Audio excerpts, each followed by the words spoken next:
Hi everyone, Joanne and I'm going to be teaching you copic coloring using a couple of different cards today. We're doing an autumn card, which is this one here, and we will be doing a Christmas card, this one here with poinsettias. So Teresa will be, or has, the stamp sets, which is, whoops, that's upside down. This one, they're by Photo Play. They're a beautiful stamp set. This one also comes with a die cut that you can get, and which is much quicker than fussy cutting, but some of us like to do fussy cutting. So you can do it however you want to. Teresa will be making up kits of these cards, and in that kit you will get everything you need. The stamp set will be coming with it, this pad of paper, which I'm using on the card, and also actually, I'm not sure. I guess I don't know. No, I guess it won't be stamped, but you will have the stamp set. The Misty is a wonderful tool to use for stamping this kind of stamp, because of course you can restamp if the lines didn't come out as dark as you would like them to be. So yeah, we're just going to get started. I will be fussy cutting out because that's what I like to do, and I will show you how I fussy cut, and but we'll go ahead and start coloring. All right, so for each of the cards I will show you this paper, and it has on all the different colors that we use for the card, and you can pause it here if you want to, so that you can gather those copic markers if you want to try to color along. But of course, with the beauty of a video, you can pause it anytime you want. You can rewind it, so it doesn't matter how fast I can color, you can have it at whatever pace you would like to have it. All right, so we're calling this autumn card, and we are going to start with the horn. And with the horn, we're using YR23, E35, YR27, and E47. We aren't using the traditional combinations of colors. I have a chart here. Oh, I'm losing copic markers, but I don't need it, so it's fine. I have this, it's called Hex Chart, and it is from Copic. And when it comes, it's just plain black and white. And you can photocopy it onto the cardstock that you would need to use when you're using Copic markers. And that is Express It blending cardstock. Teresa has it available in her store. And then you color with all the markers that you have, that you are in possession of, and you color, and then you can see which colors go together. For example, this is the YR23, and there it is right there. So that color is pretty close to what the cap color is. And that's kind of what I go by, is the cap color. When I don't have all colors available to me, then that's what I do. So I found that these 4 colors would create the horn color that I wanted. The other thing that I do is I try the colors out on this card in particular. I won't be using the white background here, so I can try the colors right there.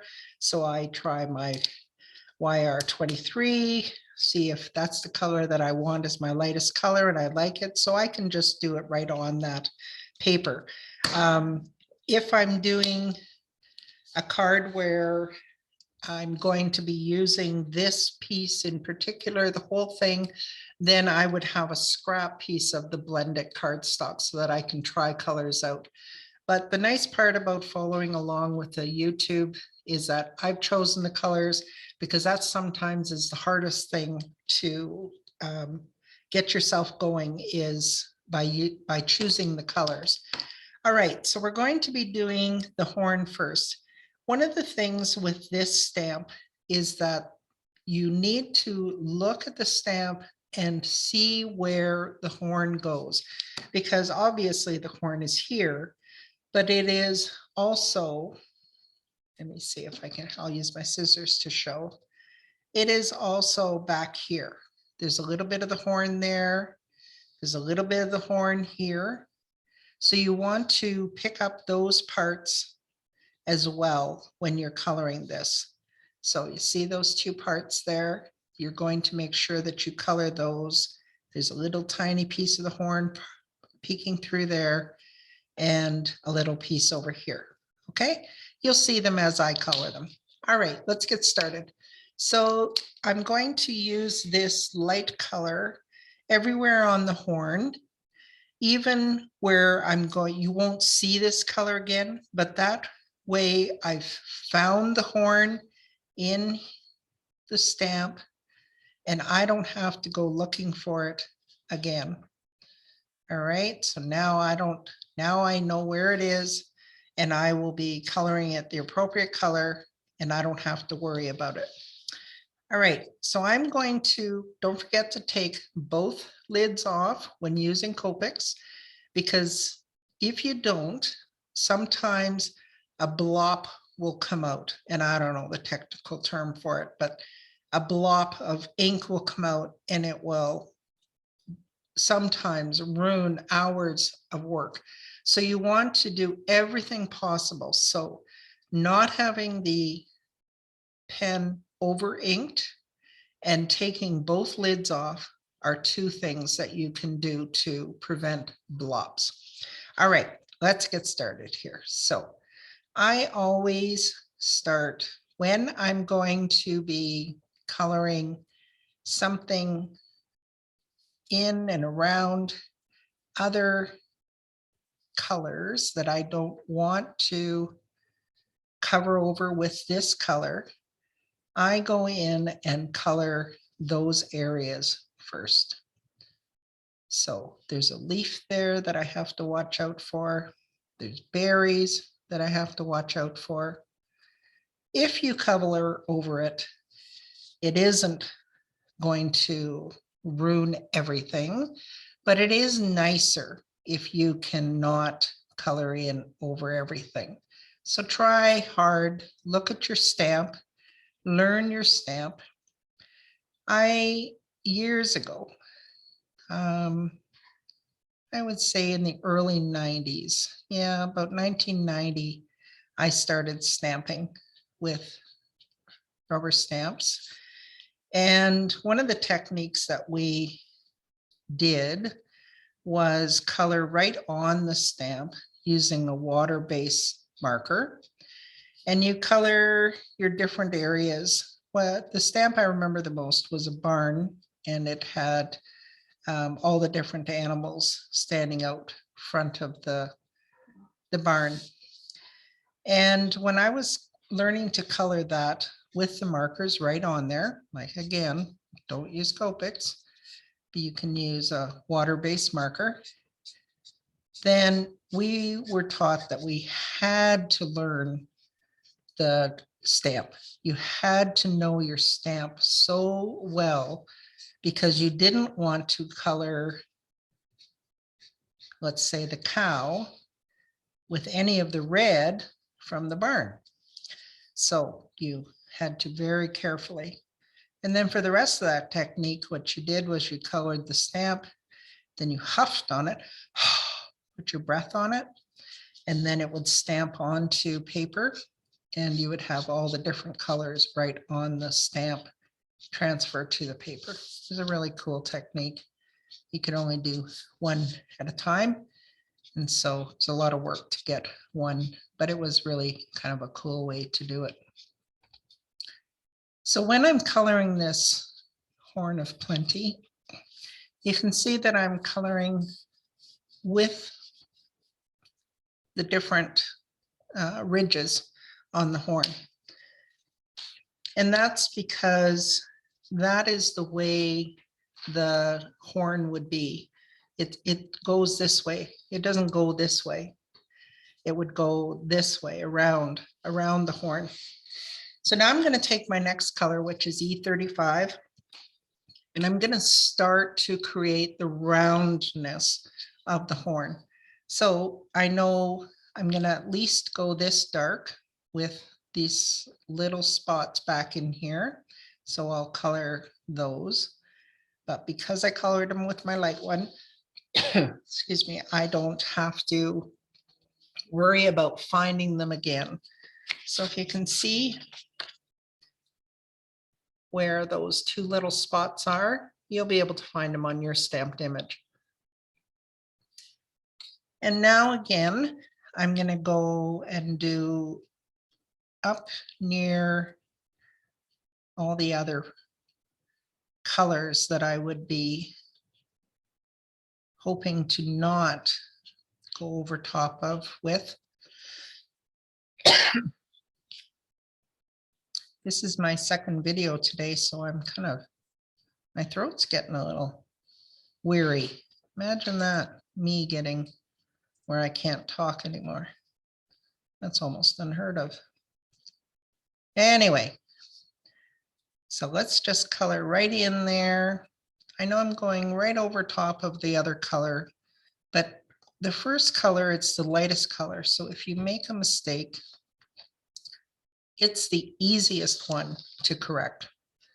So going back now over top of it is a little bit easier than if I had used this color first.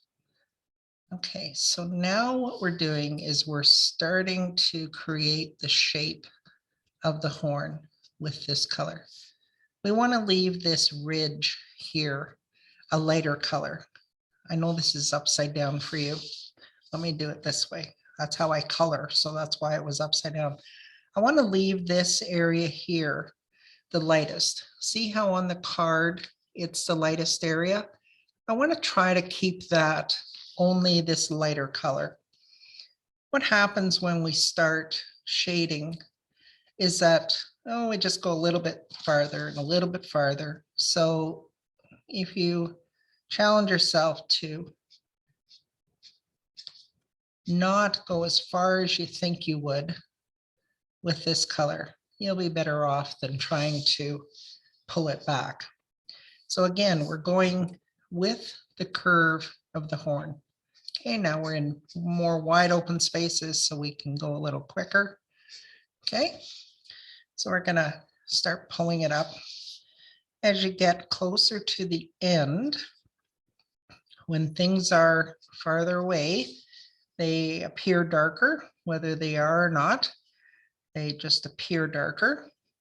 So you won't be having that light spot back here. So all of this now, I'm just going to color in. See, I missed there, but that's okay. We'll be back. Now I'm going to turn this because I tend to swirl up that way better, easier. So let's just keep going. And again, we're going to lose that light spot back here because it's farther away. I'm now going to go to my third color, which is YR27. I think I'm going to use it back here. So again, oh well, I'm covering it all over, but I think it'll be the right color choice on those little spots that you just have to pick up to continue the horn all the way through the picture. Okay, again, we're going to go in and go around those items that we're going to be coloring a different color. This is a dark color, so be careful. Only do little bits for shadow, not too much. We are going to be using the very darkest color to create the depth a little bit more. So be really careful. Not putting too much. gonna go in here because this would be shadowed because it's has the flowers over top of it. It's a little bit farther away. Okay, see these, watch those berries because you really want them to pop when we're doing the card a little bit later.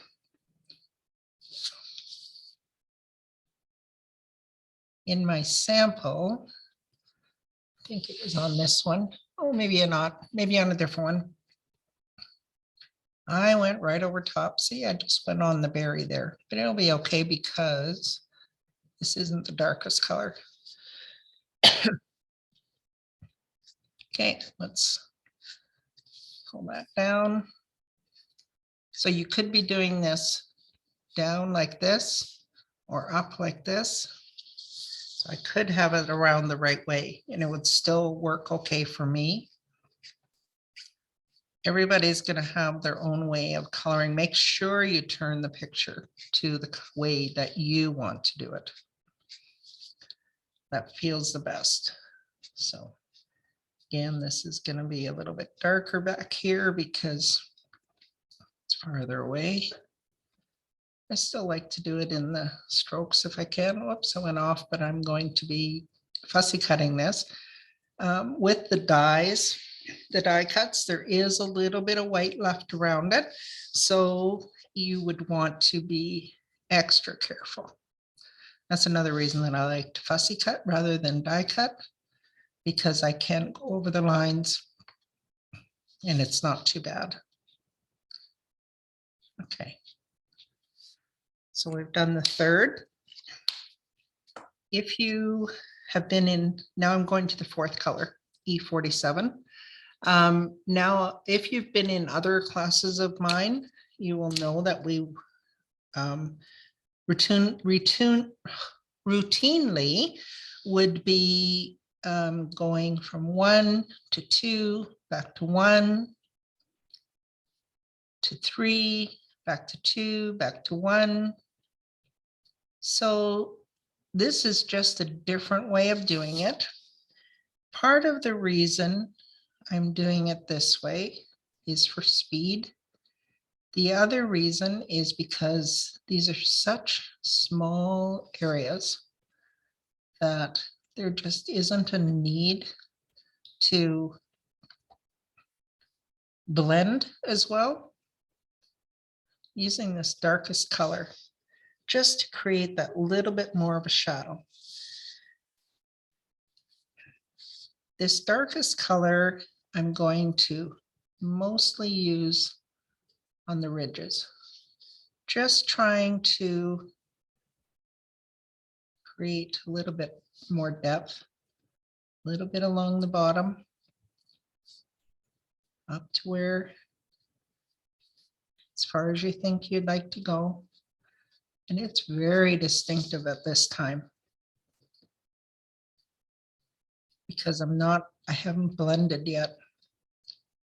There is a pen and it has a 0 on it. And it says it's the blender pen. Don't use that as a blender pen. It should actually be called 0, eraser, fixer, all kinds of other names except blender. For sure, you don't want to use it as a blender. All right. I'm going to do just a little bit of the dark from the top. Just get those ridges in there, a little more distinctive. All right, so now we're going to start the magic of the blending. So already it's kind of cool. So what we're going to do is we're going to go backwards now. So we will be using the YR27 and going over just a little bit of where that darkest is, just blending it just a bit.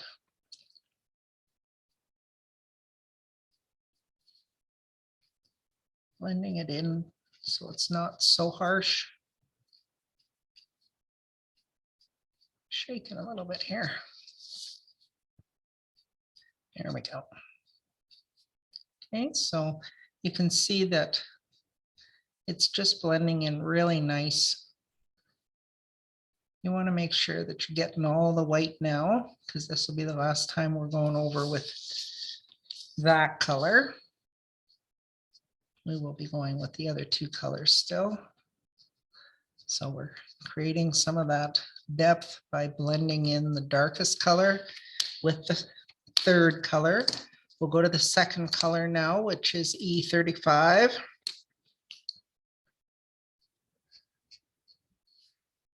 So I'm going to blend this in a little bit there. Most magic will happen when we use the very lightest color. It'll take all those lines out.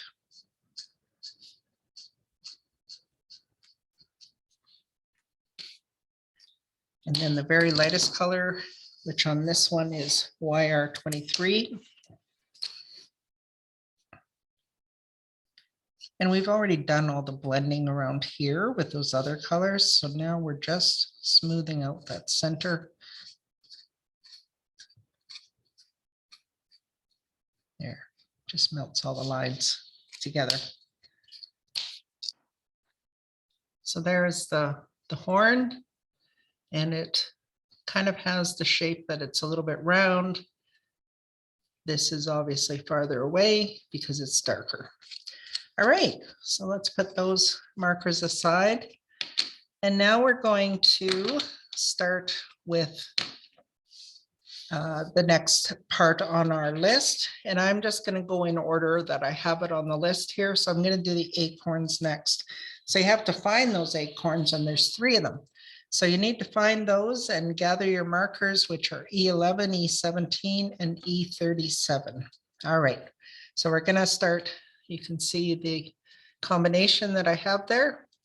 And let's start. So always take off both those lids. And the 3 acorns are, there's one here. With this lighter color, the very lightest color, if you've gone into the acorn with your other colors, you can push that back where it's supposed to be. That's what the light colors, they have quite power, those light colors. Here's the 3rd acorn over here. The light colors have the power to move the dark colors. And that's why you blend with the lightest color in the end, so that it is moving the dark colors into more of a blend than a straight line. So the next color is E17. And the acorns again. So again, we're working with very small spaces here. So I'm using 3 colors. You don't need to use 3 colors if you don't want to. I'm making the tops of the acorns darker. So I'm going to do all 3 of those. And I'm going to do a little bit of shading under the cap to try to pull it off of the acorn body itself, and a little to make these just a little round. I'm just gonna create some shadow with this color. Okay, so if you go along the edge there, it pulls it round a little bit.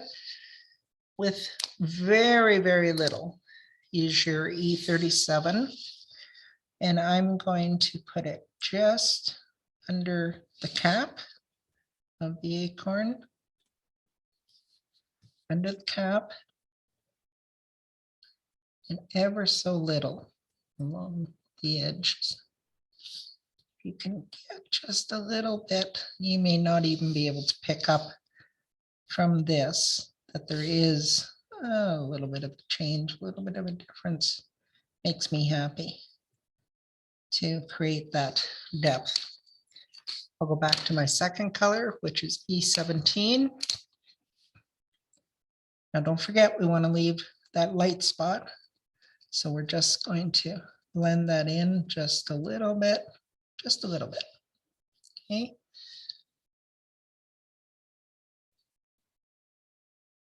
Okay, and then take our lightest color, which is the 11, and just blend it all nicely together.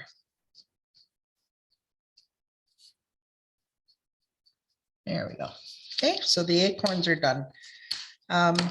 If you look at them right now, they're probably not your favorite part of the picture, but they will blend in really nicely when we're going along. Into the sunflower next. So the centers of the sunflower are E17 and E11. We just use those. It's interesting how they look so different than the acorns when you are using the colors. So I'm using the lightest color, taking both caps off, the E11. And I'm going to do the sunflower. So when you're going along, try not to go where the yellow is going to be. And you don't have to make sure that you get every single little white spot when you're doing these, because you will be going back over with the next color. So I don't know if I talked about the paper that you should be using and the ink. So when you're using Copic markers, I think I talked about using the paper Express It blending paper. When I'm doing the sunflowers, there's 3 sunflowers in the main part of this picture, but we're also going to be using another piece. So I will color that at the same time as I have the Copics out. I will color those. So yeah, so you need to use the correct paper when there is different brands, but the brand that I use is Express It blending paper. And you need to use the correct ink when you are stamping. So you have to use Memento ink. Actually, I shouldn't say you have to use this. This is the one that's available from Teresa's, and this is the brand that I use. There is other brands, but you have to investigate and see which ones, because if you use the incorrect color or type of ink, and then use your markers over it, it ruins your markers because the ink is picked up onto the markers, and then it's there forever. There is black, which is the one I'm using, tuxedo black. There's a brown and there's a gray. And you use those if you want to have an image where you don't want the black to show through. All right, back to the coloring. So I've used the E11 and now I'm going to use E17 for the centers of the sunflowers. All right, so again, we're going to go in carefully, trying not to go where the yellow is going to go on the sunflowers, because we are doing traditional sunflowers. So I would put a little bit more than just going around the edge. I would just leave it for myself. I would like to just leave a small sunspot on the sunflowers. This one is a little smaller, so you got to be a little more cautious. Again, going around, lining the center of the sunflower. Leaving that sunspot there. And don't forget this one. This one is going to be actually used this way. So I want to leave the sunspot over on that side. Being right-handed, I regularly have the sun source coming from the right-hand side, just because it's easier for me to create that sun coming from that angle. So that's what you're trying to do when you are leaving those light areas. I'm going back to the E11 and I will blend this in. They're a little lighter than on my card sample, and that's okay. I must have changed my mind on the colors. If you want to go a little darker, then you can find a color that will suit what you would like to do.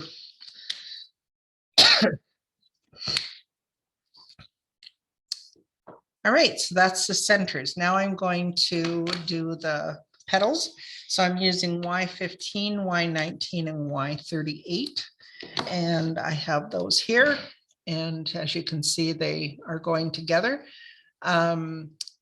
We are stepping out of the traditional 3 colors from the same number area. I wanted to show how, if you don't have all the markers, how you can still create lots of beautiful dimension with the markers that you have. Okay, so individual petals are important when you're doing flowers. So these are quite small. The Gerber Daisies will even be smaller, but so we're going to start with the sunflowers. But again, just like I showed you, finding the pieces of the Horn of Plenty within your stamp, you're going to want to make sure that you're getting the petals of the flowers. Individual is best. On the next card, we're going to be doing it not quite as individual to begin with, but with the sunflower, I believe that you really need to individually color and not just start coloring everywhere, because you have to find those petals and not color leaves. So you want to make sure you color around that Gerber Daisy there. Okay, we got leaves coming here still, or petals, I mean, sorry, petals. This is a petal behind there. There's a petal there. I'm going to go and color all the petals of the sunflowers because I have this color out. So cautious with the leaf there. Let's go with that. Again, you don't need to do every speck of white, because we will be coming back with this color to blend in the petals.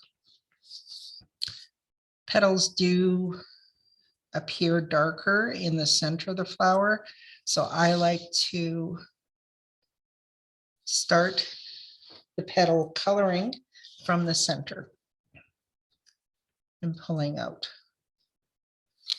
because just by sheer chemistry or science or whatever, when you put the marker down, it's going to be just a little bit darker than when you pull it. All right, so I have the 3 sunflowers on this main part, but I am going to move over to this one, and I had stamped it upside down, so let's turn it around so that I still have that sun spot, the light coming from the right-hand side.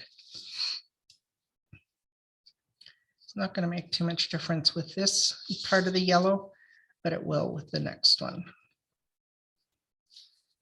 Okay, so almost done this. Okay, so now we're going to go with our second color, which is Y19.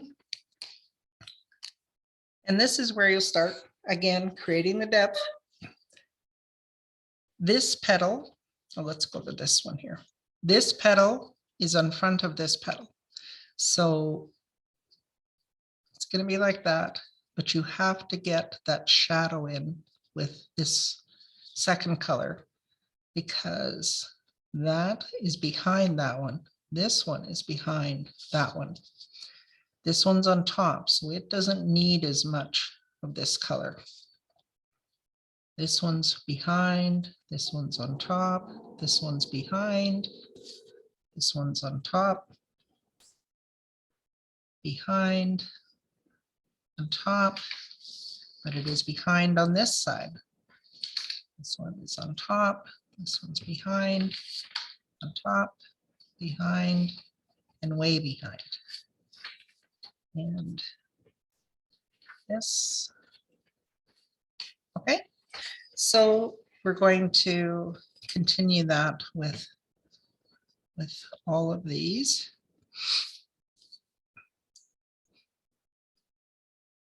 You can fast forward through this if you would like to, if you don't want to watch the full coloring. The only reason I'm doing the full coloring is because I want you to see how many different layers there is to this card.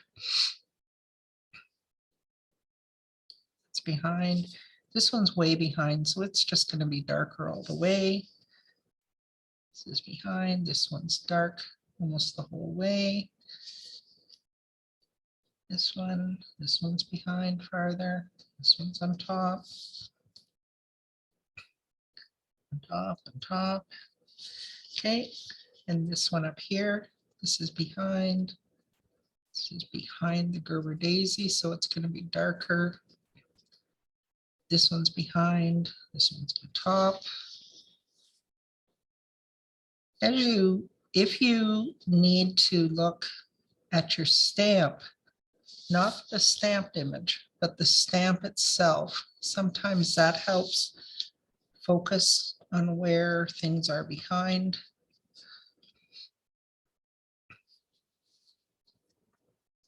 This one's on front, behind. Okay, so now we'll go to our darkest color. I'm not going to use too much of this. It's going to be just a little bit in the bottom too, because it's in the center of the flower. And then that petal's behind, so it just needs that little bit. That's behind that just a little bit. The center, behind. This is behind. This one isn't. So just do the very bottom petal, part of the petal, sorry. Behind there. This is behind. This one's a little bit more behind. So both sides need to have that little bit darker. This is behind the Gerber Daisy. So we'll create that a little bit darker.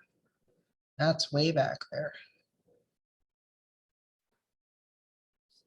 So each petal, that's important when you're doing flowers, that you do each petal individual.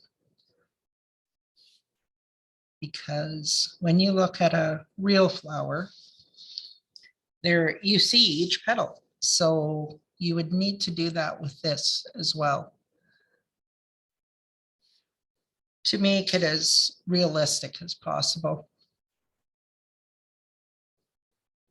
There are artists who use copic markers and they have the talent to create and make things look like photos. I'm just in awe of that talent. So I'm going to move up to this piece again for this darkest color. The sunflowers are take the longest because they are the main focus of the flowers in the Horn of Plenty. So we need to take the time with these flowers, because they're going to be the most noticeable. So let's get back there. All right. Yep, we did that. So we will go back.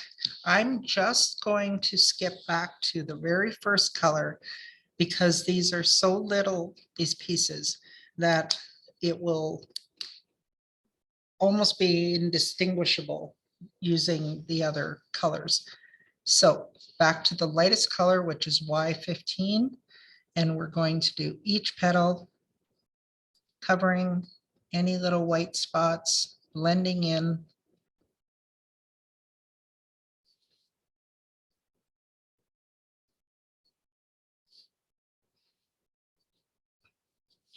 And even though I'm pulling it towards me now, and before I was pushing it away, it'll create the same results. It just felt like that's how I should do this one. So that one's complete. Now I'm going back to doing it away from me.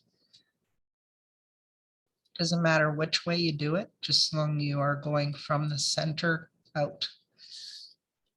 Because again, when you put your pen down onto the paper, it's going to be darker just by the natural way that it works. Finish that one there. Get all those little white spots.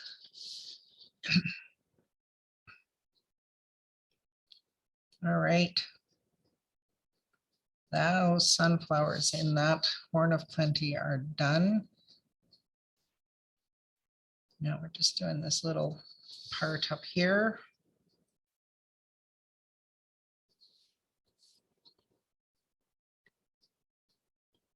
Pause anytime you want to, rewind.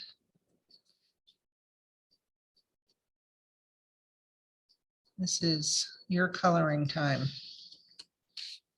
All right, so we're done the sunflowers. So we're going to move on to the leaves now. So we're going to do the oak leaves first. So we're going to do Y32, Y26, and E84. These are the color combination that I'm using. Again, out of the regular spectrum that we normally do. I had tried these colors on a scrap paper. And they gave me the color that I was hoping for the oak leaves. So the oak leaves are here, here, there, there, and there.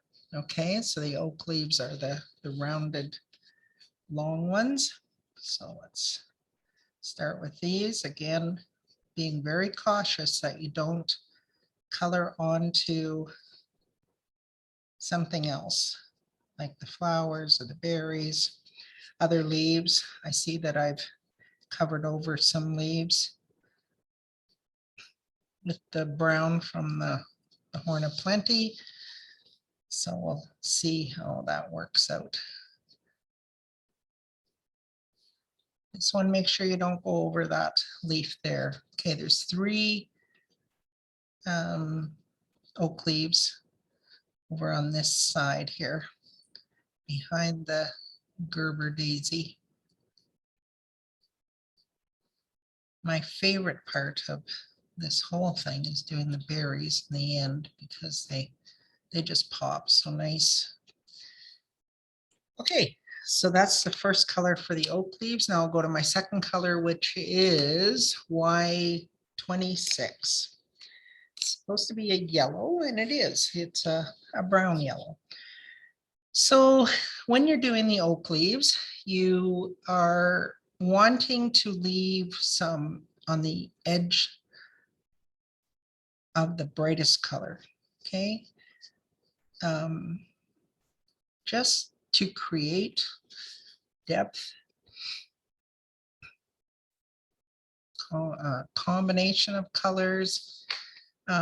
These are so small that it's almost silly we're using 3 colors, but you'll see why we are after I get this second color on. I was only going to use, that was my intent, only using 2 colors. But when I used the 2 colors, we lost the vein. We lost the thing that makes it leaves. So I decided to go back and use a little bit deeper color, which is E84, and create those veins, or yeah, I guess they are veins. And then I even drew in some that weren't in black because I wanted those veins to be a little more noticeable. Okay, there isn't any there, but let's put some in anyway. These ones have the long vein, but not into the smaller parts of the leaves. So I'm putting those in. Yeah, this one did. Okay, so now I am again just going back to my first color, which is Y32. And I'm going to blend just with that color.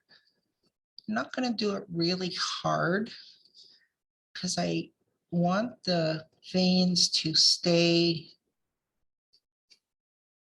vein-like so they don't just blend into the background. Sometimes you want things like on the horn, you don't want to see lines, but when you're doing something like the veins, you want to have those a little bit more distinctive. There is no oak leaf in the small part of the card here, so we won't be coloring any of those there. Okay, so now we're going to, that's the oak leaves. We're going to, I didn't know what else to call them, so the leaves are YG 91, 95, and 99. These are so small, I'm not sure why I'm using 3 colors, but we will just, oh, I know, because we have 2 big ones here, and those are going to be those as well. So this is using the traditional numbers. So we are just following what the copic rules are. So we're going to color these in, find those leaves on your stamp. There's a leaf. There's a leaf up here. There are the leaves that I colored over. I'm just going to color them with that green and see if we can't bring them back to life a little bit.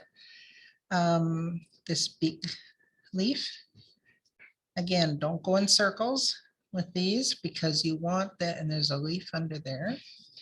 You want them to be more like leaves, and leaves aren't in circles. They are material that is linear. I also did the bottom or the stems of the Gerber daisies in this color, so I will do those as well. And the stems of these are also colored in this. So there's a Gerber daisy stem. There's a Gerber daisy stem. There isn't there. There's leaves over here. Okay, so you see those leaves are peeking around behind the Gerber daisies. What's that there? Oh, that probably should have been a yellow, so we might have to go back and fix that. Okay, so there's a little leaf there and one there. I think that's all of them on here, on up on this piece. Again, it doesn't matter which way you're going with this because this is the first layer of the colors. Okay. Now we'll go to our second color, which is YG95. And we're just going to start to these a little more realistic. So there, I colored a little bit too much of the light there.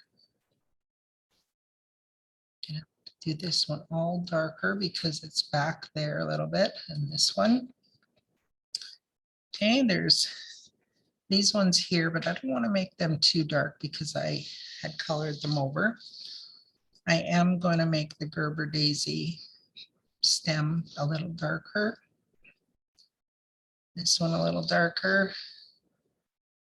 So these leaves, just leave little bits of the light.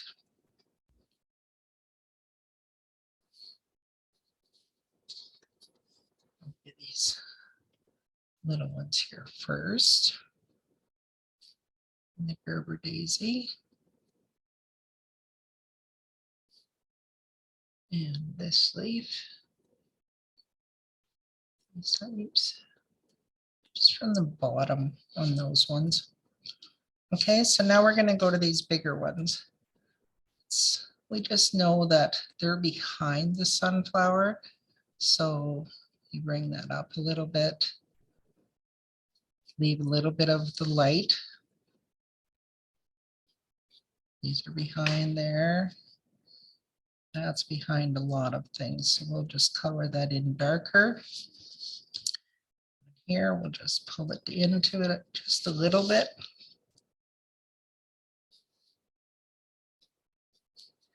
And then our very darkest color, which is YG99. Oh, so little. Oh, so little. So that you're not overpowering the other colors. The stem and a little bit of the round there. On these big leaves, just do the vine and maybe a very thin line where it's behind the sunflower. Okay, so we'll do the vine and the vein, sorry. And where it's behind the sunflower, behind the oak leaf. Okay, so all these little ones, just do a little bit. And the leaves like that. Just a little bit, creating some depth. So now that, because these are so small, let's go back to our very first color, which was YG91. And we're going to blend these in. It looks so nice when they're all blended in.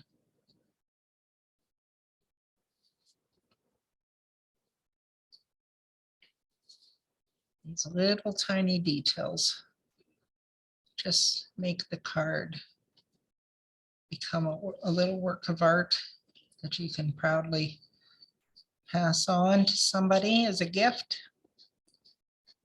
or keep for yourself. Yeah, put them in a book so you can admire them. All right, so that's the leaves. So we're going to the Gerber Daisies now, and they are just two colors, YR02 and YR68. So we'll use our light color, take both ends off. Gerber Daisies.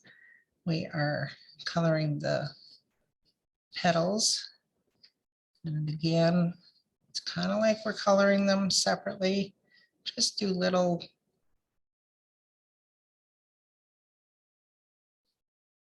try not to go over the lines too much. 1, 2, and there's the third one here.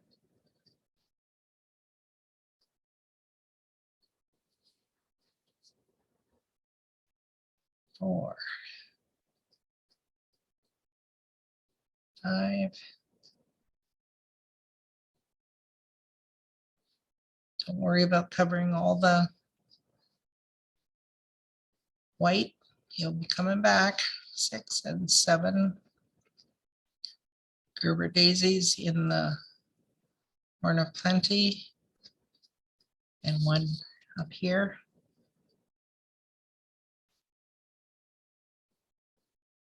So these are such tiny petals.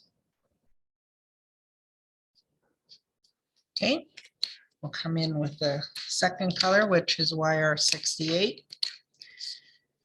And so because these are very small, because there's so many petals, just settle into the center and flick up.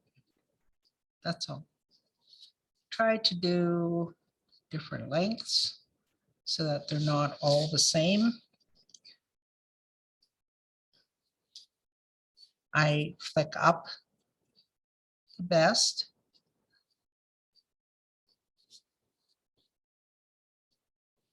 you'll find which way you like to flick. You can flick up that way.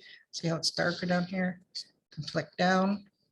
That's what I tend to do. So that's why I like to flick up, because I can do it thinner. So do each petal. That one will be a little darker because it's behind. Anywhere, just choose where you want to add a little bit more darker. See, that one's behind, so I'll add a little bit more dark. Okay, so these ones are very short, so just little flecks.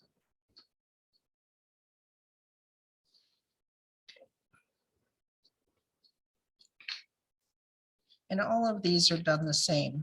You can choose to do these colors or these Gerber Daisies in all different colors. In the sample that they give with the stamp set, the Horn of Plenty is in blues. And oh, that creates such a beautiful change in the way the picture looks. It's really quite beautiful. I chose to go traditional. I'm going back to my first color again, which is YR02, and I'm just gonna now carefully blend in each petal, being sure to cover all the white spots, unless you want them to show. There's nothing wrong with having that because it just creates more lightness. I wanted the stamp, the finished image, to be more opaque, so I chose to cover all the white. In many ways, it's easier to cover all the white.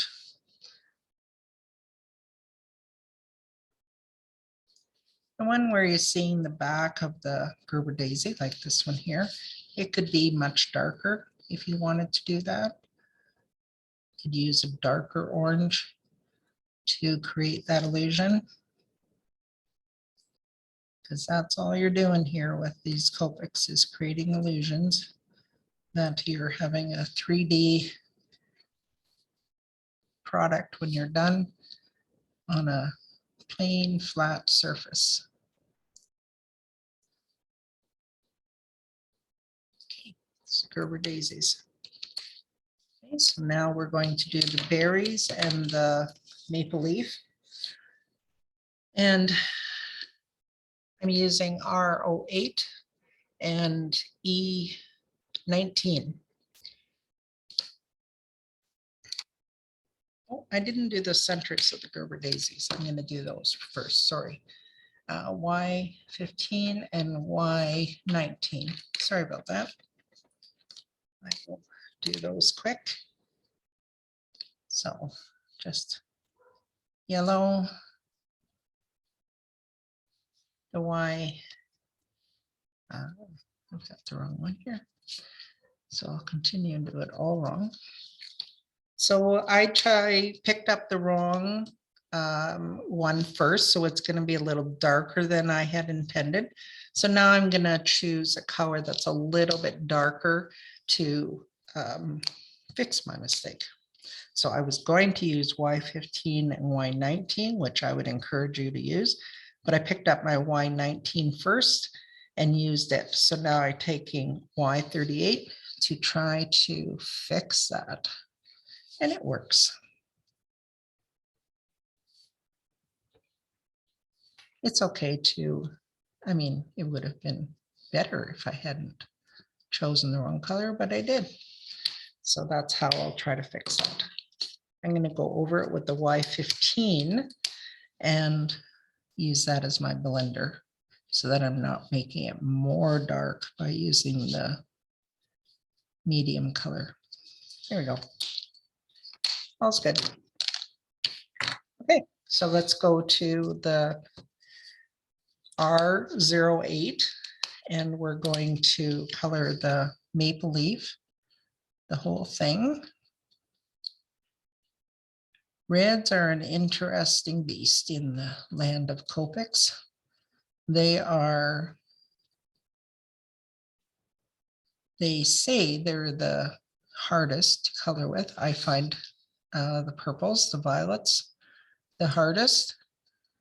But these are that close second, because when they're there, they're there. You are not pushing those things anywhere. On the beads, on the berries, sorry, just color them all in. Again, if you went over with another color on the horn, just color them in. Now you want to be as precise as you can, because using the die or fussy cutting, you are not cutting each of these berries out. So if you go out of the lines, it will be out of the lines on your finished product.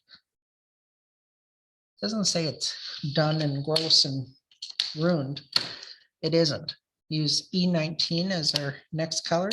Now this is very dark, so you want to use it sparingly. So on my maple leaf, I'm doing the veins, little bit of offshoots of that main vein, because it will be out there. The berries, kind of do the bottoms, leaving that sunlight coming from that right-hand side, because you want to do the same sunlight routine area, the whole piece.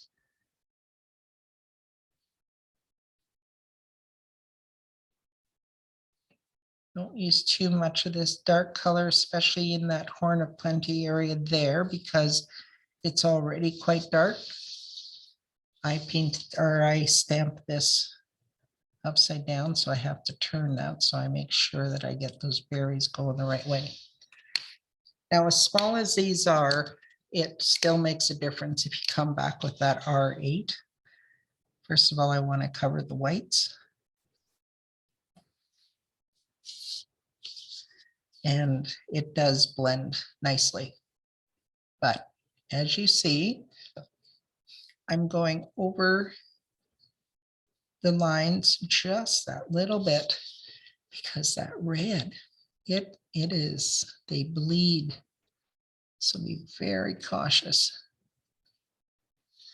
But they also make this pop.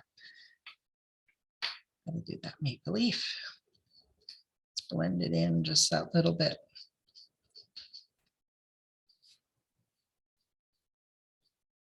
There. So this is finished. On my sample, I didn't do this, but I'm going to do this on this coloring because my centers on the sample are darker than what I colored today. So if you choose to be happy with the lighter, I'm going to suggest taking a black pen and just putting little black dots on this, and it will just create that little bit more depth on your sunflowers.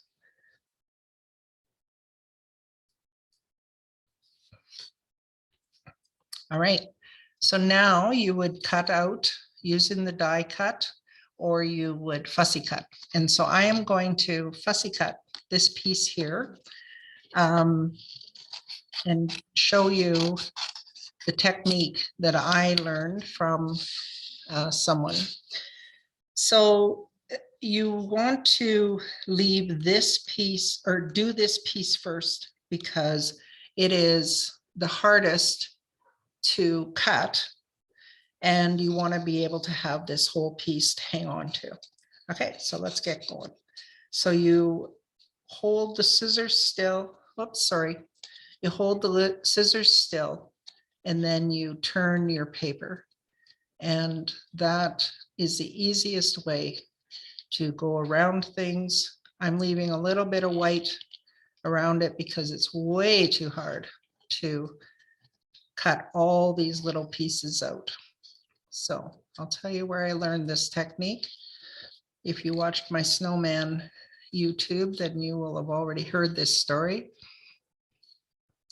I was in Disneyland with my family and we were having on Main Street of Disneyland, and we were having a woman cut out black silhouettes of our family. And lo and behold, when she was done, I had lost 30 pounds. And she said, well, all dreams come true in Disneyland. So that was awesome. But as I watched her cut and I asked her to tell me what she was doing, and she taught me this. So this is holding the paper or holding your scissors still and turning your paper. And it makes fussy cutting so much faster than if you were turning your scissors all the time. And as you see, it's fairly accurate. I'm leaving that little bit of white around it because I want to. You wouldn't have to if you're doing fussy cutting, but if you use the die, then you're going to have this little white around it, which is just fine. But that would be one of the reasons you don't want to color outside the lines if you can help it. All right, so I'm almost done this little piece, but I think you can see that it's pretty fast. Well, I mean, of course, I do fussy cutting. That's how I do the pieces that I want to have raised up or different on my cards. So I am going to go in there just a little bit. There we go. So that's the fussy cut piece. So to assemble this card, you have your regular sized base. Here's my finished product. And in the package, if you do choose to order the kit, you will get the stamp set, you will get this pad of paper, and in that pad of paper is these two pieces of paper. So I will, oops, this is my favorite tape runner. You can buy refills for it, just love it. And with Copics, of course, they are refillable as well. So they're a forever marker. This paper is also in the package or in the pad of paper. Copics are refillable, renibbable. So if you ruin the nib somehow, then you can renib it. I have, so this was cut out, fussy cutting, but it would look similar to that with the die cut. So I have already put pop dots on the back of it. So I am going to take the lids off with this little pokey machine here. And I didn't know how to do this. And my friend Linda Lalonde taught me how to use that little pokey to do that. Now I'm going to put this piece here. I always like to just do this little thing where it's off the edge of this paper and it just makes it flow a little bit more. This piece is just going to be taped right on to this page. And again, I'm just going past, but not past the card because then it'll get wrecked in the envelope. And this piece, Grateful for You, which is a stamp in the set. There it is there. And I just cut it out and I put pop dots on the back. Oop. Take off the lids and place that there. There you go. That's this card. We're going to take a break and then we're going to move right into doing the poinsettia card.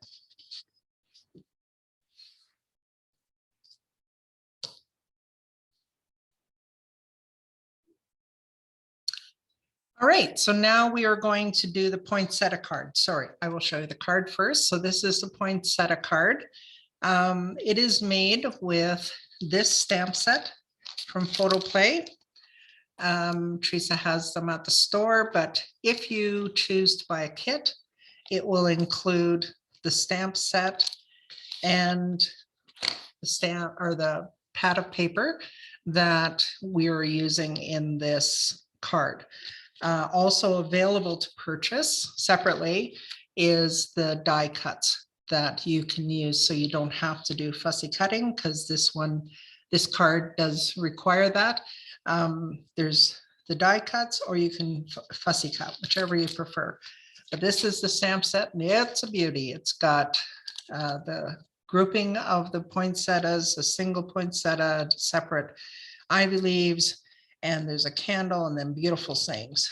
So though it's a beautiful set. All right, so we're going to get started. Here's the finished card. So we are going to have on hand the main part, plus we are going to have the leaves over here and another poinsettia, and we would color them all at the same time. Previously on this YouTube, we did the Grateful for You card.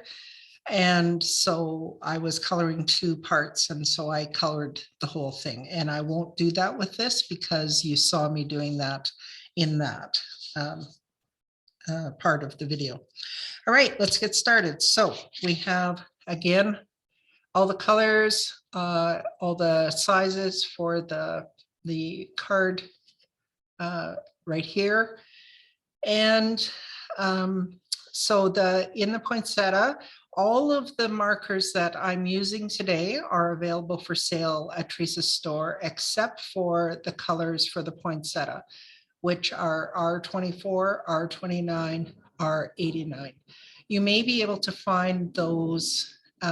You may have some of those, and you can use any color combination you want to use for your poinsettia. As I said before, I'm not always using the number guide. I am more going by what colors I'm seeing that go together well. So let's get started here. So we have the poinsettia, and R24 is our lightest color of the three. The very first thing, again, just like the Grateful card, you need to know your stamp and where your petals of the poinsettia are and where the petals of leaves are behind it. So if you look at my sample here, I have three main poinsettias and then leaves and berries coming out of that. So some people on this part of it didn't put holly leaves, or I should say the sample that they show you in the stamp set doesn't have holly leaves behind it. They colored some of these poinsettia leaves as holly leaves. So you can do that as well, because that's exactly what poinsettias are made out of, is green leaves, and they turn red. So that's what a poinsettia would look like. I chose to put holly leaves behind because the stamp set allowed for that. And so that's what we chose to do. The very first thing when you're doing the cards is, like I showed you in Thankful, I want to outline when it's going to be near other parts of the card. So for example, this leaf here is this petal of the poinsettia is on top of a green leaf. I want to make sure that I don't color that green leaf red. So I outline, so I'm outlining this. And this is quite a tedious chore, if you want to see it as a chore. But I outline wherever it's going to overlap with something else. I even outline where it's going to overlap onto another poinsettia. Even though it's going to be all the same color, I still believe that it's the best way to make sure that you know your stamp and where those petals are. Okay, so, and then I started filling it in because that's what I do. So, so I would go like this, and I would do that, and then I'd fill this in. The other place you need to outline is around the center, because you don't want to go where that yellow is.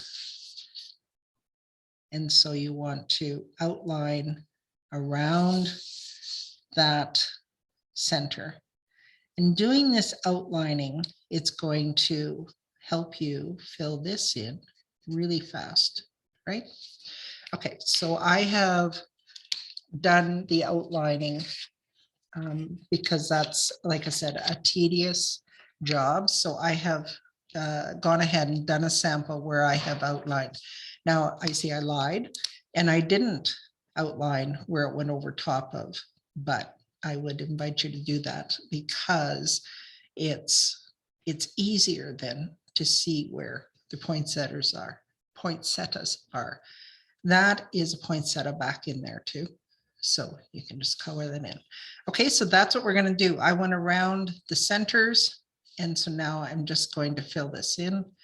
And just like everything else, it doesn't matter if I cover everything with red. I can leave little bits of white. It just doesn't matter. You're just going to color this in because that I have outlined now, so now I don't have to think anymore. And that's a beautiful thing because then you can just color. See that little piece back there? That's green, I think. So I'm going to leave it green for now, or leave it white, so that if I want to make it green, I can. When I come to color that area, I will look at it a little closer. But right now, I'm just coloring this in, getting that base of the color. We're using 3 colors. So see here, I had missed outlining. I almost colored over that leaf. Okay, so just watch. I do have to think.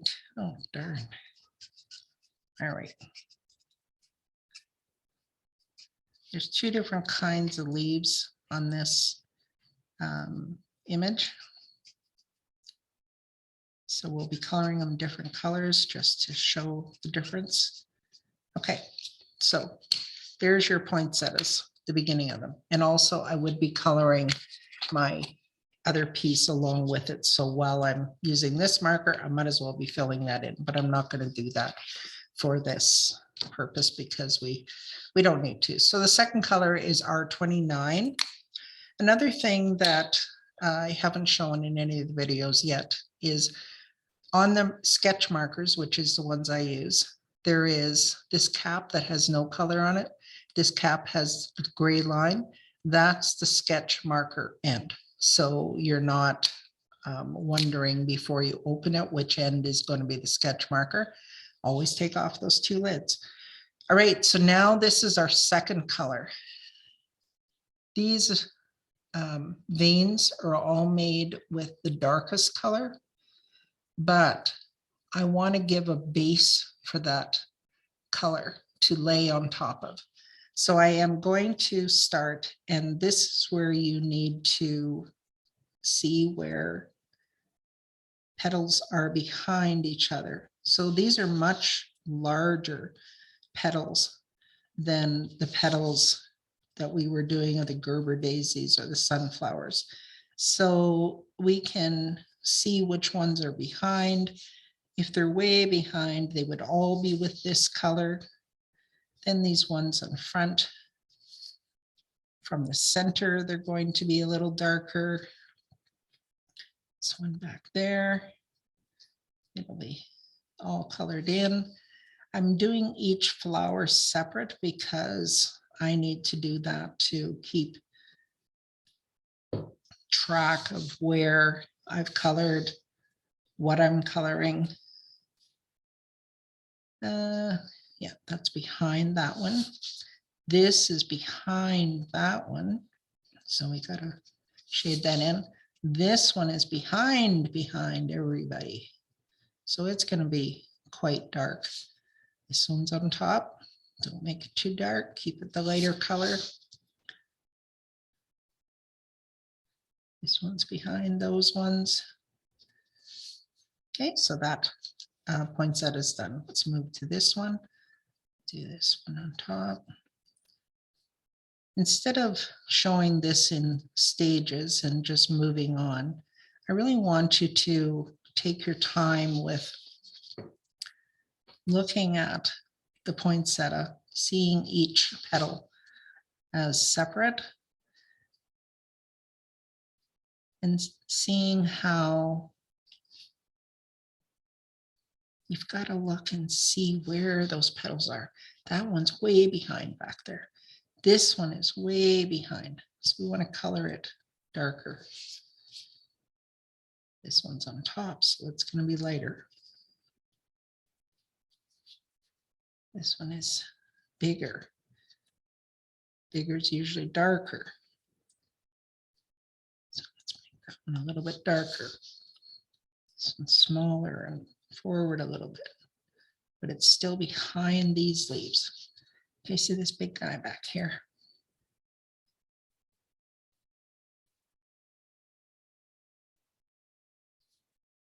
And then that lighter one on top. This one's back. Give it some darkness. This one's on top. Oops. This one's behind. Not sure when you're watching YouTube's if you can zoom in, because that would be handy with something like this, because then you could zoom in and watch where I'm coloring. See how they're starting to really layer and become flowers. There is people who can, just color so beautiful, and I'm okay at it. I'm not going to say I'm not, but I took a lot of classes through Copic. Went to Regina to take my very first one, and then Edmonton and Calgary. I've taken quite a few classes. My sweetheart Rick came with me a few times and took classes with me. I'm sure he didn't like it, but he did it anyway. But there's so much to learn. And I'm sure, I mean, the last class I took was probably 5 years ago. And I'm sure that they have come up with some new techniques, new products. Well, new products Teresa would know about, but as for techniques, you know how things just always evolve and they change. And this petal's way back there. So let's color it in darker. There's still a darker color to come, so we'll color that one in dark. There's always new techniques, I'm sure. And the other thing with doing Copics is you will develop your own techniques on how to do things. The more you practice, the more you'll have fun with Copics. Copics seem almost foreboding, but they're really a fun thing. Now I'm going to come in with my darkest. No, I'm going to go back to my first color with this one, because they're the reds, because they're so opaque. I'm going to go back to my first color and do the shading the way that we would have been taught to do it, doing 1, then 2, going back to 1, then doing 3, going 2 and 1. Not sure if we need to do that step, but I am thinking that we need to do this step. This is pretty quick step because everything already has color on it. You don't have to touch every spot, but I would suggest that you do it in the right direction. It just seems to work better if you work from the center out on your petals or leaves or anything like that. And of course, while I'm doing it this time too, I'm covering over a few more of those little white spots that were left. Oh, I did that one already. Oh.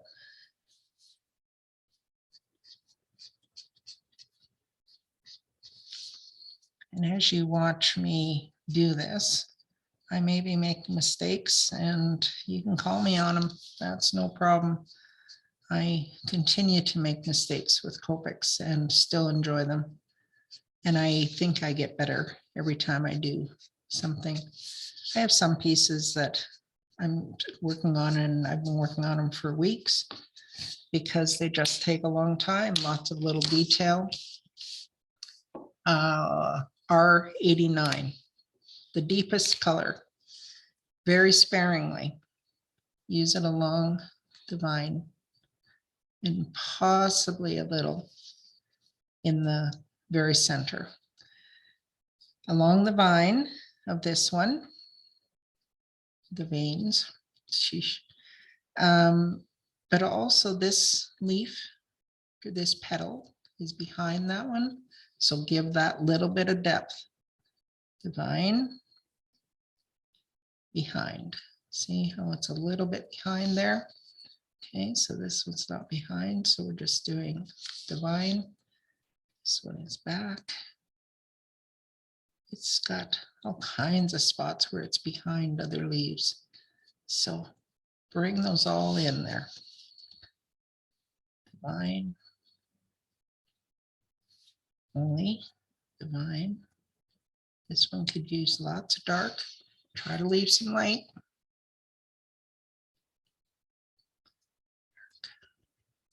It's behind there. This is a slow,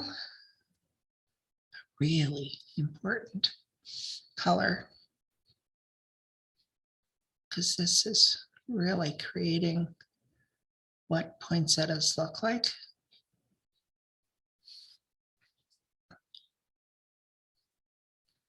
I call them poinsettias. Some people call them poinsettias.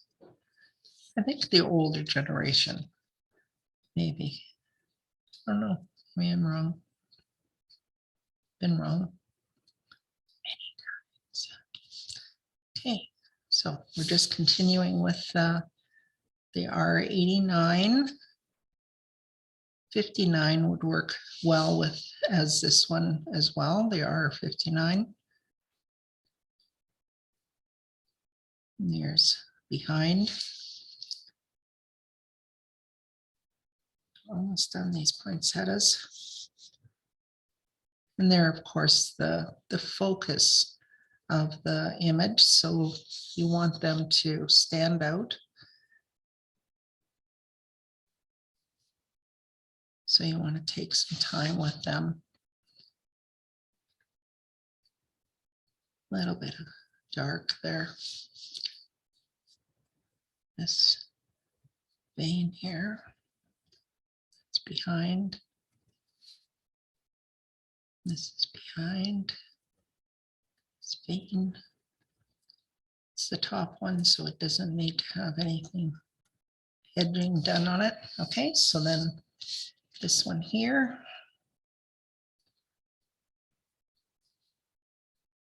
And the reason I'm asking you to watch for this long doing these is that each petal, each time, see this one, I have to do around the tip because it's back behind there and behind. So it's way back there. Could even do a little bit darker. Let's do a little darker. There we go. Each petal is unique, just like in nature. And so when you're doing these, there's a different, not a technique, but there's just a difference when you're coloring each of the petals.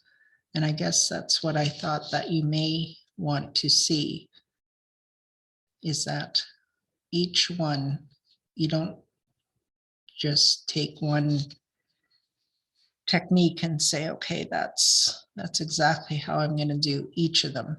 It doesn't work that way. All right. Okay, I think I think I'm going to miss the veins of this one here. Okay, so now we'll go back to our very first color only. I think it's going to be okay doing that. So that will save one step. Let's try it anyway. So we're just using our first color. And I think that's blending it in beautiful. I know that's what I did on my sample. So I felt pretty confident in saying, let's try that. I see a few places where I've gone over the lines. So I will, hopefully those spots will, I think you can see the difference already between this poinsettia and this one. And this is just because I'm blending just that little bit. I don't want to soak it with blending. That is a way that you can fix mistakes, is really soaking and blending your pieces so that they do just all fade in together. Quite often material, you'd want to do that because you really just want the shadows. But with something in nature, they're pretty distinct. The veins are distinct, petals are each distinct, so you don't want to just soak it and take all those lines out.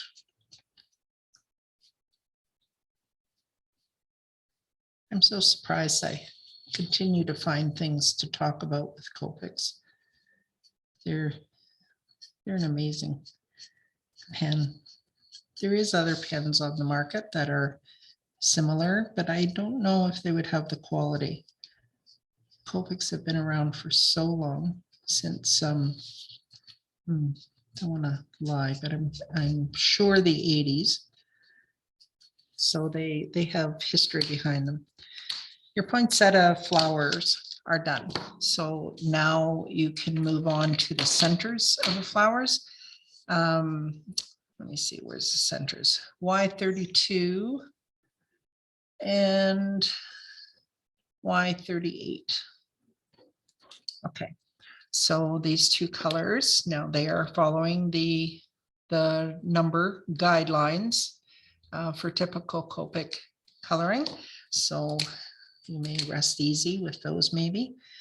Now, because I did the red first, and this is the lighter color, do your center from the center out so that if I went onto the center with my red, which I did, then I will be doing the best possible thing to push the red back to the red where it's supposed to be. So I just colored the whole thing. If a person wanted this to be an extraordinary piece of art, then you could do each little circle by itself with the second color. Okay, so I'm going to do just a little bit to just show you that you can do each little round piece by itself. I'm going to show you what I did for the sample, which was just create it as a circle by itself, like the light coming from the right. And so then I'm going back with my second color, just blending it that little bit. And those are done. And again, I would be doing my second piece that I will need for this at the same time. So that's the centers done. Okay, so the front leaves are these leaves. That's what I call the front leaves. So I'm going to color those just so I can do this in order. So they are YG41 and YG45. And they are only two colors because they're quite small. So I will just show you on here how I do those, which is the same as every other Copic coloring. Just try not to hit the berries too much. if you're going to be using the die cut, there is going to be a little bit of a white around. So you want to try to stay in the lines as best as possible. So that, bring in my second color, which is YG45, and we're going to do the veins like that. That's all I did on this, was just thicker veins. And then go back with my YG41.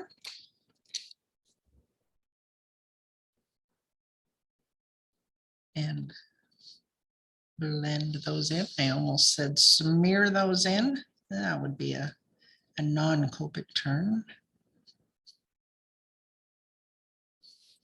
So they are, oops, I'm missing a little bit of white there. There.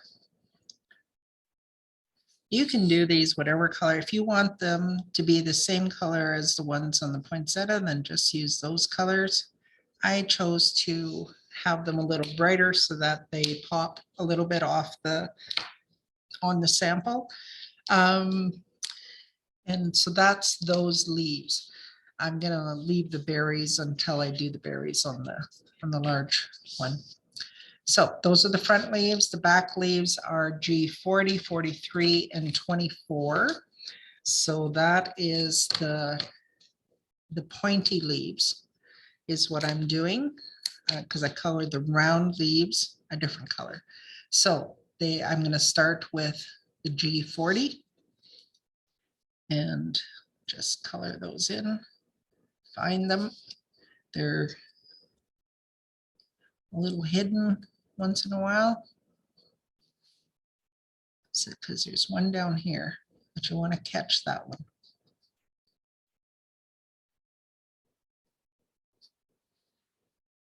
And the berry leaves, if there's any leaves. So there's a leaf down here just behind the poinsettia. So you want to grab that one. And then over here, there's some, these are round ones. This is this kind. So I have colored red onto there. So I will push that out as best I can.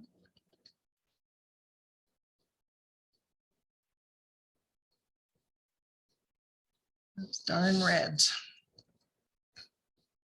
They are hard to move. So be careful here. These leaves are a little bit tricky. And then there's these leaves here. There is none of these kind of leaves on the extra piece here.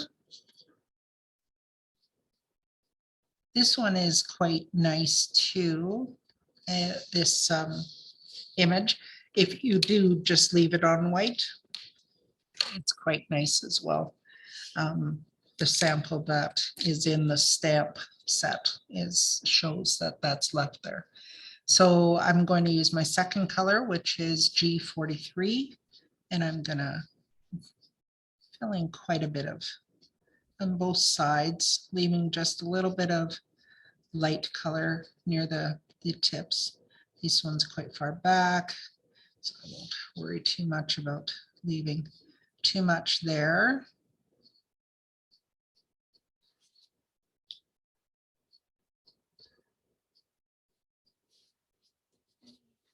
Turn this so I can flick the right way for me. You get better at doing this kind of shading just by practicing flicking, because it's just the way it is, you know, and you use it a lot for grass, hair. That's where you do it the absolute most, or fur on an animal. These are back, so we'll color them in dark. Okay, and we'll bring in my third color, which is G24, and color just a little bit, especially where it attaches to the stem, which now I will color the stem in that color as well.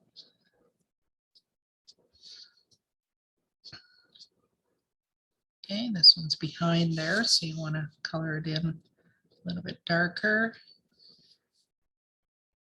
Gives a nice contrast to the poinsettia.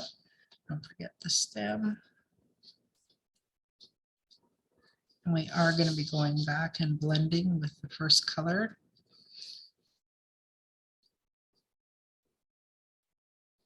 Okay, I decided that was a leaf there. I'm not really sure what it is. It is always better to have everything colored for sure, whether in a flower like this, it's sometimes hard to determine. Don't forget the stem. It's hard to determine if it's a leaf or a flower or a petal, or so do it until you feel that it looks right. Going back with my lightest color now to just blend this just somewhat. Trying to push that red out a little bit more.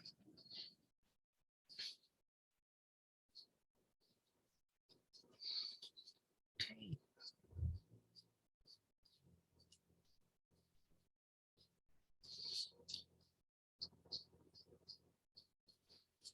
Oh, I need to do this one. Maybe I did it, but it doesn't look like it is, so I'll do it again. There we go. All right, and so now we'll do the round leaves, which there's 2 bunches of those. So I'm using BG93 and BG96. I'm actually sticking pretty close to numbers. Oh, see, I missed a leaf there, and I am going to go back and get it with at least a second color. I missed this little leaf here because I want it to look different than the leaves in front of it. So that's how I realized that I didn't have it colored.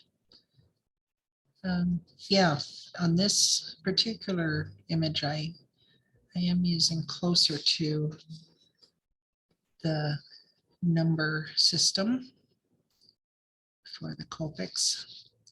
And when you're starting out, that is the best way to do it, is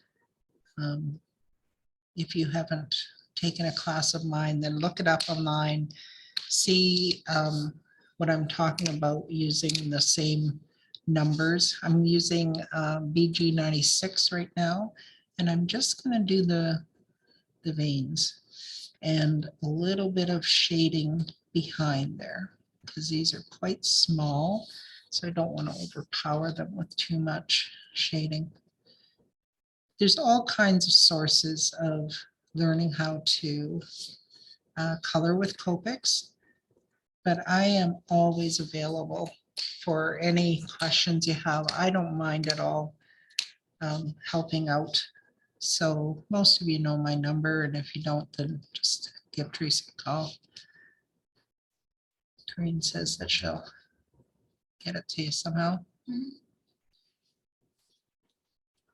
Yeah, there and really it is practice. That is the key. Practice, practice, practice. And nobody likes practicing, but I'm telling you what a difference it makes. All right, so now we're going to do the berries, and there is berries on those little leaves here too, so don't forget to do those. Okay, so we're going to do the berries, and we're using R05 and E07. This is where we're not using the number system, but there is 3 or 4 E's that have a beautiful red tone to them. And I really like using them when I need a red that is a deeper color. Notice I missed another leaf there. See that one right there? It's a leaf.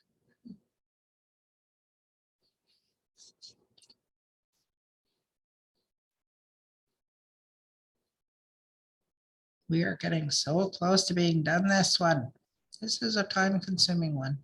Not as time-consuming as the Thankful or the Autumn one, but time-consuming nonetheless. So you have to really want to do these ones, but I just think they're beautiful. They're for those special folks. This is the E07. So let's start creating some depth here. Careful, just fine lines with the very, very tip of the marker.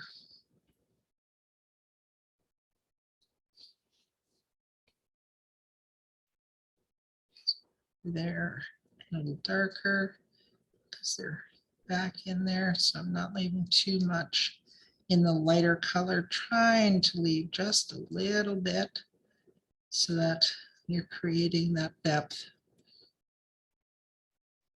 Whenever doing any cards, copic or not, I always believe that creating depth, texture is the cheapest and best way to create interest on your card. Layering, using the, I don't know, those impression machines, whatever they're called. Green, do you remember? Embossing machines, there you go. I'm not thinking about them right now, so I can't remember them. Yeah, I just think those are a wonderful way to create. So I missed a leaf and I didn't do the berries, the sticks. So I'm going to get my BG96 and I'm going to do the stems of the berries. Just to give them that little bit of more structure, little more thickness. There's a leaf there that I missed. Berries. See, there's leaf there, but there's a leaf here. That's the one that I really missed. And I wanted to have it colored. So I did. You are done coloring this, and I'm sure you did a great job. Okay, I'm going to show you how to assemble this card. So I'll leave the sample there. On the inside of this card, this is a large size card. It's 6 by 6. So I just use a 12 by 12 cardstock, cut it in half, and I have 2 cards. On the inside of this, because it is green, I want to have a space where I can color it, so, or write on it, I mean. So I've created a white piece on the inside, used a piece of the checkered, and we'll just attach it like that, okay? On the front, I have layered, there was the green cardstock that we started with, which is the card base, and then the black, and then red. The checkered comes from inside the pack that you have here. There is so many beautiful papers in this that work so well with the poinsettias. I just think that they just look beautiful on so many of them. Not the darker ones maybe, but here's another one that it looks gorgeous on. It's just you want, I just had to choose one. So I chose the black check. And so that's what we're gonna attach to the top here. There, that is a beautiful little pad of paper you'll get in that kit if you choose to purchase it. So I put the check on there. I have my poinsettia colored and cut out, and I'm just going to attach it straight to the card. This tape that I use, the Easy Runner Grand, is amazing adhesive. This particular one is white permanent, and I love it. It just sticks so well. When I'm putting this on here, I'm going over the edges of the check so that the image overpowers the check. If I had it within the check, it would just you wouldn't see the image as well. So that's one of the reasons I do that. I have my little pieces here that I'm going to figure out where to put. So this piece is going to be going under there like that-ish. This one is going to be going under here, so I'll put them there. Then I'm going to take this one away and I will tape this where it goes. You know, if you don't get it back exactly where you thought it went, that's okay. It is gonna be fine. I am such a believer in just whatever happens is it'll be fine. You try to do your best and that's all we can all do. This one I'm gonna be popping up with dimensionals. Oops. Those are way far away, so I'll get those. Okay, so again, use your little pickup stick here and put them on there. Oh, I just took the lid off that one. There we go. And then take those off of there. I already did it on that third one. Put that there, right there. And then we have our little cutout piece and I don't know where the other little ivy leaf is, but you can see that. So I attached the little ivy leaf to the sentiment, and then I attach the sentiment to the poinsettia like that. There you go. That is the card. I hope you enjoyed this Copic class. I will answer any questions that you have. If you want to text me, I'll just tell you my number right now. It's I won't do that. Teresa Green says, right, not on YouTube, of course. Way too naive with this kind of thing. They can do the store at 306-694-0700. There you go. And then Teresa will give you my number and you can text me or call me. If I'm not busy, I'll answer and we'll just discuss Copics. And I'm assuming I might be doing this again with other stamp sets. Thanks for watching, everybody. Bye now.